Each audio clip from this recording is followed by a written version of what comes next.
बढ़िया स्टॉक्स बता रहे हैं आप, HUL, और देखिए यही वो लीडर्स हैं जो यहां से और बढ़िया प्रदर्शन दिखाएंगे। Axis bank, ICICI bank. Shubham ji, मजा आ गया आज आपके पिक्स जानकर। राजेश जी, आपके पिक्स बताइए। Good morning Ahmed. Good morning sir. Good morning Harshita, good morning everyone. देखिए अहमद, मेरा आज का पहला पिक रहेगा इंडियाबुल्स हाउसिंग फाइनेंस।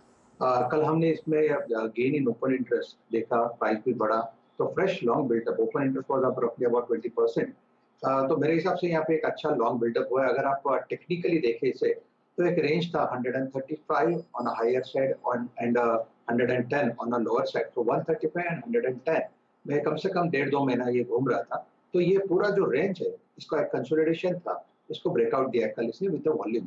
तो मेरे हिसाब से आज it will be an excellent buy and dip counter. इसका टारगेट करीबन मेरे हिसाब से 174 का बैठता है और स्टॉप लॉस होगा मेरा 140 का। सेकंड बाय कॉल रहेगा माइंट्री। देखिए माइंट्री में एक ब्रेकआउट हुआ है पिछले 5 दिन पहले, करीबन 910 का एक लेवल था, एक रेजिस्टेंस था, उसको उसने निकाला और पिछले 5 दिन से 910 को ये रिस्पेक्ट दे रहा है। दैट सिंपली मींस कि अपने नेकलाइन को रिस्पेक्ट दे रहा है। तो 910 के ऊपर इसका बायस पॉजिटिव क्लियर कट हो जाता है। तो excellent buy and dip counter रहेगा माइंट्री। इसका स्टॉप लॉस मैं रखूंगा 900 का और एक्सपेक्टेड अपसाइड टारगेट रहेगा 954 का। तो देखिए माइंट्री पर 954 के टारगेट के लिए तेजी करें और इंडियाबुल हाउसिंग में एक फॉलो थ्रू की स्थिति बनती दिखाई दे रही है। राजेश सातपुते ये मान रहे हैं। आज इन्होंने 174 का टारगेट दिया है। याद रखिए कल स्टॉक में बहुत बढ़िया मूव देखने को मिला था, करीब 15% प्लस की तेजी आ चुकी है और 140 के स्टॉप लॉस के साथ इस ट्रेड को आपने आज भी एग्जीक्यूट करना है, राजेश का मानना है। चलिए अब आज की बड़ी खबर की तरफ बढ़ते हैं और ये है PSU क्षेत्र से जुड़ी हुई विनिवेश की गाड़ी आगे बढ़ रही है। इसी हफ्ते इंटर मिनिस्ट्रियल ग्रुप की बैठक होने वाली है। लक्ष्मण के हाथ ये तमाम डिटेल्स हैं कि ITDC, कॉनकॉर, MSTC के मामले में विनिवेश को आगे और रफ्तार मिलेगी। लक्ष्मण को सीधे जोड़ लेते हैं और उन्हीं से समझते हैं कि कब तक ये मामला साफ होता हुआ दिखाई देगा और कितनी जल्द ये विनिवेश की हरी झंडी इन कंपनियों के सामने लहराती हुई दिखाई देगी। लक्ष्मण गुड मॉर्निंग, बताइए क्या एक्सक्लूसिव डिटेल्स आपके हाथ लगे हैं? देखिए यहाँ जो मुझे जानकारी मिली उसके मुताबिक 3 कंपनियां, जैसा कि आपने जिक्र किया, उसमें काफ़ी ज़्यादा हलचल देखने को मिल रही है। उनमें से सबसे पहला नाम लूँगा ITDC का। दरअसल ITDC की 2 जो प्राइम प्रॉपर्टी है दिल्ली में, होटल सम्राट और होटल अशोक, उसकी प्रॉपर्टी को बेहतर तरीके से मोनेटाइज करने और उस होटल को लीज पर देने की प्रक्रिया शुरू हो गई है। दरअसल सरकार ने इसके लिए एक एजेंसी हायर की थी कि आप हमें एक रिपोर्ट सौंपिए। तो उस फिजिबिलिटी रिपोर्ट को लेकर के इसी हफ्ते इंटर मिनिस्ट्रियल ग्रुप की बैठक होने वाली है। उस बैठक में उस रिपोर्ट को स्वीकार किया जाएगा और फिर यह रणनीति तय की जाएगी कि आखिर किस किस तरीके से हमें इसकी प्रॉपर्टी को मोनेटाइज करना है और कैसे इस होटल को लीज पर देना है। यानी ITDC में विनिवेश को लेकर अब गाड़ी फिर से रफ्तार पकड़ने लगी है। दूसरी कंपनी है कॉनकॉर। कॉनकॉर को लेकर जो विनिवेश विभाग के सूत्र हमें बता रहे हैं कि अगले 3 से 4 हफ्ते, बहुत देर हुआ तो 5 हफ्ते के भीतर भीतर इस कंपनी में सरकार जो अपने 30% हिस्सेदारी बेचना चाहती है उसके लिए अब नीलामी की बोली मंगानी शुरू कर देगी और इसकी शर्तों को अंतिम रूप दिया जा रहा है कि बोली की शर्तें क्या होंगी, उसको भी इंटर मिनिस्ट्रियल ग्रुप से जल्द मंजूरी मिलने की संभावना है। तीसरी कंपनी है फेरो स्क्रैप निगम लिमिटेड, FSNL। ये दरअसल MSTC की होली ओन सब्सिडरी कंपनी है। उसमें सरकार पूरी हिस्सेदारी बेचना चाहती है।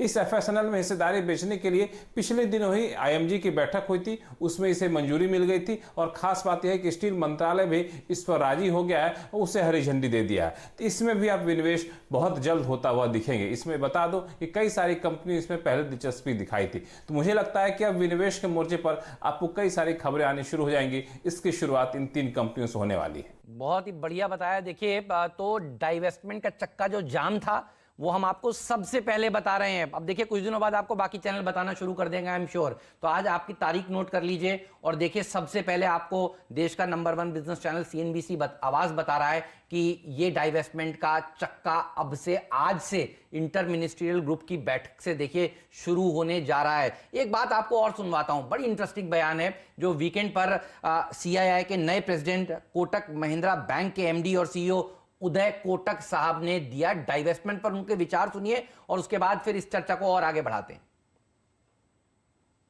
This is the time to be sequencing.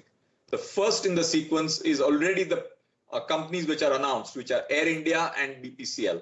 We need to do them right. Second, thereafter is the non-strategic public sector enterprises which the government is defining. That will be a second round of choices. And to let us at this stage focus on these two and do them well. And one of the points I wanted to make on the whole area of privatization, very often we hear the price is too low, therefore we have postponed it. My view, there is no perfect time.